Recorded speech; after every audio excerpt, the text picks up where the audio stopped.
Le chef secteur 3 de l'opération Ndoukou-Koloko, le colonel Seydou Bassirou Nyarandou, accompagné d'une forte délégation, a effectué une visite d'autorité au poste de sécurité de Soumpi ce samedi. Cette visite avait pour objectif de remonter le moral de la troupe et de prodiguer des conseils après l'attaque barbare et lâche des groupes terroristes.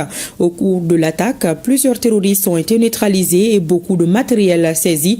Pour plus de détails, je vous invite à écouter le colonel Seydou Bassirou Nyarandou, commandant secteur 3 de l'opération Ndoukou-Koloko, au micro de Idrissa Goulou Sissoko. L'objectif de mon déplacement à Soumpi, c'est d'abord une visite d'autorité après l'attaque barbare et lâche qui a été menée par les terroristes du JNIM et du FLA à Soumpi. Je suis venu d'abord me recueillir devant la tombe de nos braves soldats, de nos martyrs qui sont tombés, pour que cette visite soit aujourd'hui. Et souhaiter aussi prompt rétablissement aux blessés qui ont aussi donné de leur sang pour que le poste puisse exister.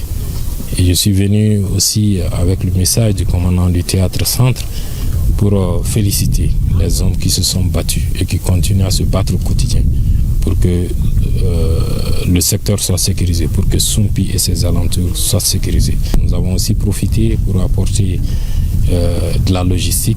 Après 2 rudes combats, il fallait quand même renforcer le poste.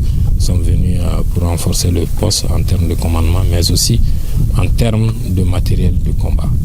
Et nous allons rassurer la population de Soumpi ainsi que les villages environnants, que les femmes vont continuer à poursuivre leur mission de sécurisation, que Soumpi et ses environnants et les villages aux alentours, que tout le secteur sera sécurisé par les femmes et qui sont encore engagés pour quand même préserver la paix et la sécurité au niveau du secteur 3, au niveau de Tombouctou.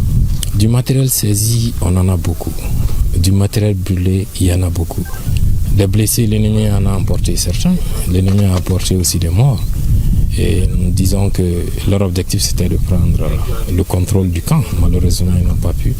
Et puisque nous avons des hommes déterminés, des hommes prêts à se sacrifier, prêts à se donner pour quand même sauvegarder le camp. Donc nous ne penchons pas trop sur le nombre de victimes des terroristes, sinon il y en a beaucoup.